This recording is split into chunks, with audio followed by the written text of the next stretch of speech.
The Phantom Tollbooth, Chapter 7, The Royal Banquet. Right this way, follow us, come along, step lively, here we go, they shouted, hopping from the wagon and bounding up the broad marble stairway. Milo and Tok followed close behind. It was a strange-looking palace, and if he didn't know any better, he would have said that it looked exactly like an enormous book standing on end with its front door in the lower part of the binding, just where they usually place the publisher's name. Once inside, they hurried down a long hallway which glittered with crystal chandeliers and echoed with their footsteps. The walls and ceiling were covered with mirrors whose reflections danced dizzily along with them, and the footmen bowed coldly. "We must be terribly late," gasped the Earl, nervously as they reached the tall doors of the banquet hall. It was a vast room full of people loudly talking and arguing. The long table was carefully set with gold plates and linen napkins. An attendant stood behind each chair, and at the center, raised slightly above the others, was a throne covered in crimson cloth. Directly behind, on the wall, was the royal coat of arms, flanked by the flags of Dictionopolis. Milo noticed many of the people he had seen in the marketplace. The letterman was busy explaining to an interested group the history of the W, and off in a corner the humbug and the spelling bee were arguing fiercely about nothing at all. Officer Shrift wandered through the crowd suspiciously muttering, "Guilty, guilty, they're all guilty," and, on noticing Milo, brightened visibly and commented in passing, "Is it 6 million years already? My, how time flies!" Everyone seemed quite grumpy about having to wait for lunch, and they were all relieved to see the tardy guests arrive. "Certainly glad you finally made it, old man," said the humbug, cordially pumping Milo's hand. "As guest of honor, you must choose the menu, of course." "Oh, my," he thought, not knowing what to say. "Be quick about it," suggested the spelling bee. "I'm famished. Famished. As Milo tried to think, there was an ear-shattering blast of trumpets, entirely off-key, and a page announced to the startled guests, "King Azaz, the Unabridged." The king strode through the door and over to the table, and settled his great bulk onto the throne, calling irritably, "Places, everyone! Take your places!" He was the largest man Milo had ever seen, with a great stomach, large piercing ears, a gray beard that reached to his waist, and a silver signet ring on the little finger of his left hand. He also wore a small crown and a robe with the letters of the alphabet beautifully embroidered all over it. "What have we here?" he said, staring down at Tok and Milo as everyone else took his place. "If you please," said Milo. "My name is Milo, and this is Tok. Thank you very much for inviting us to your banquet, and I think your palace is beautiful." "Exquisite," corrected the Duke. "Lovely," counseled the minister. "Handsome," recommended the Count. "Pretty," hinted the Earl. "Charming," submitted the Undersecretary. "Silence," suggested the King. "Now, young man, what can you do to entertain us? Sing songs? Tell stories? Compose sonnets? Juggle plates?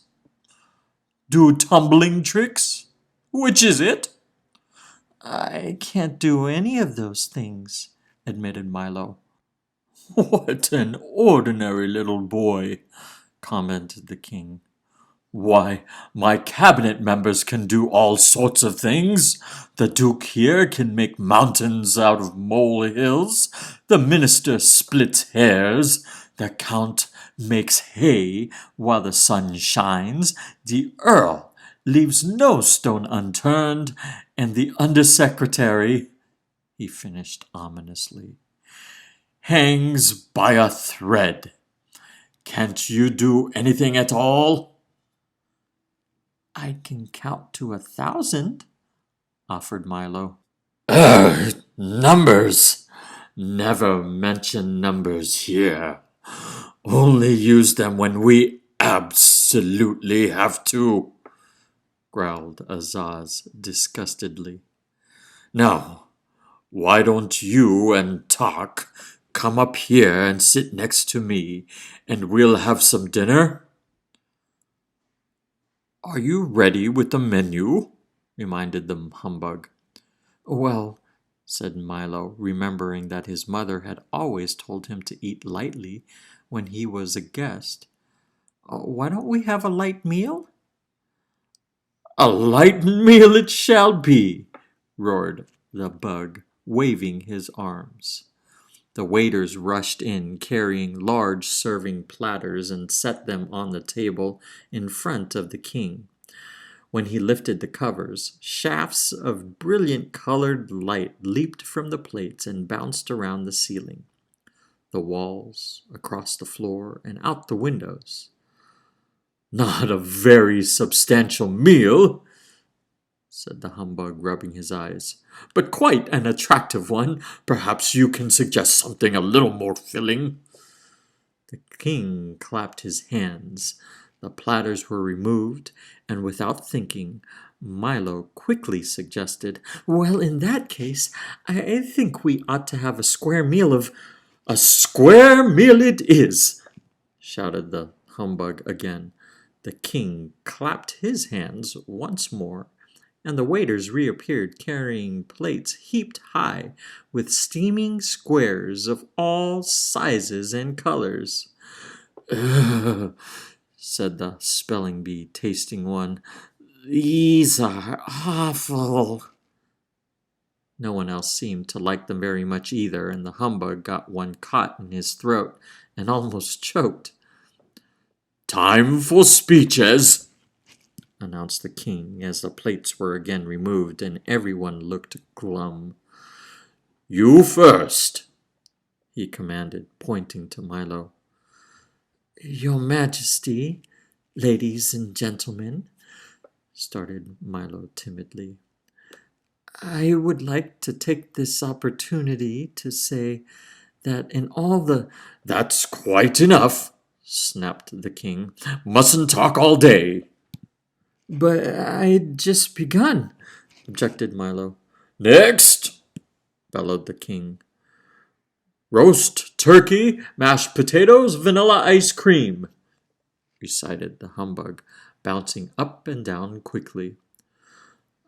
"Oh, what a strange speech," thought Milo, for he'd heard many in the past and knew that they were supposed to be long and dull.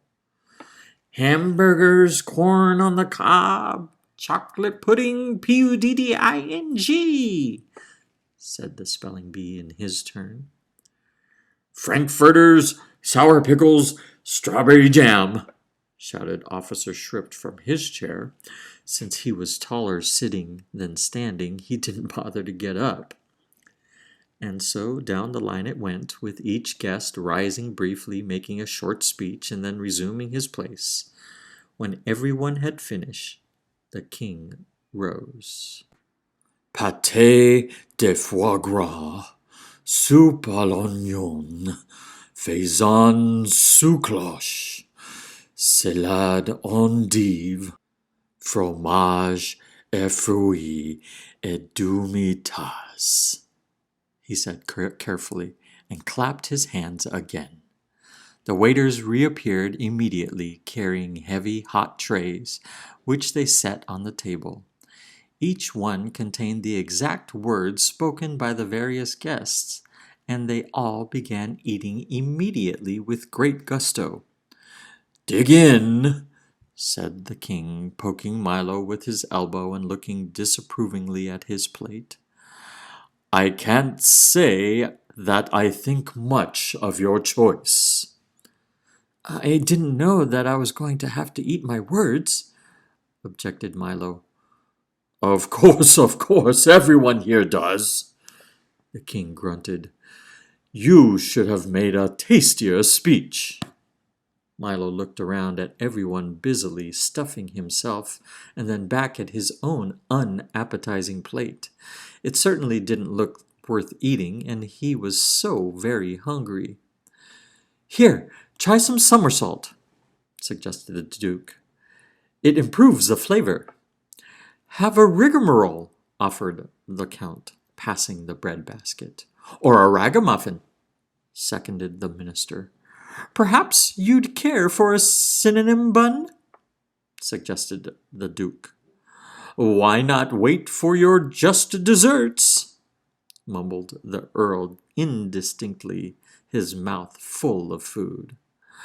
How many times must I tell you not to bite off more than you can chew? Snapped the undersecretary, patting the distressed Earl on the back. In one ear and out the other, scolded the Duke, attempting to stuff one of his words through the Earl's head. If it isn't one thing, it's another, chided the minister. Out of the frying pan into the fire, shouted the Count, burning himself badly. Well, you don't have to bite my head off, screamed the terrified Earl, and flew at the others in a rage. The 5 of them scuffled wildly under the table. Stop that at once, thundered Azaz, or I'll banish the lot of you. Sorry, excuse me, forgive me, pardon, regrets. They apologized in turn and sat down glaring at each other. The rest of the meal was finished in silence until the king, wiping the gravy stains from his vest, called for dessert. Milo, who had not eaten anything, looked up eagerly. We're having a special treat today, said the king, as the delicious smells of homemade pastry filled the banquet hall. By royal command, the pastry chefs have worked all night in the half-bakery to make sure that... The half-bakery? Questioned Milo. Of course, the half-bakery, snapped the king. Where do you think half-baked ideas come from? Now, please don't interrupt. By royal command, the pastry chefs have worked all night to... What's a half-baked idea? Asked Milo again. Will you be quiet? Growled Azaz angrily. But before he could begin again, 3 large serving carts were wheeled into the hall, and everyone jumped up to help himself. They're very tasty, explained the humbug, but they don't always agree with you. Here's one that's very good. He handed it to Milo, and through the icing and nuts, Milo saw that it said, "The earth is flat." People swallowed that one for years, commented the spelling bee. But it's not very popular these days, D-A-Y-S. He picked up a long one that stated, "The moon is made of green cheese," and hungrily bit off the part that said cheese. "Now there's a half-baked idea," he said, smiling. Milo looked at the great assortment of cakes which were being eaten almost as quickly as anyone could read them. The Count was munching contentedly on "It never rains, but it pours," and the king was busy slicing one that stated, "Night air is bad air." I wouldn't eat too many of those if I were you, advised Talk. They may look good, but you can get terribly sick of them. Don't worry, Milo replied. I'll just wrap one up for later. And he folded his napkin around. Everything happens for the best.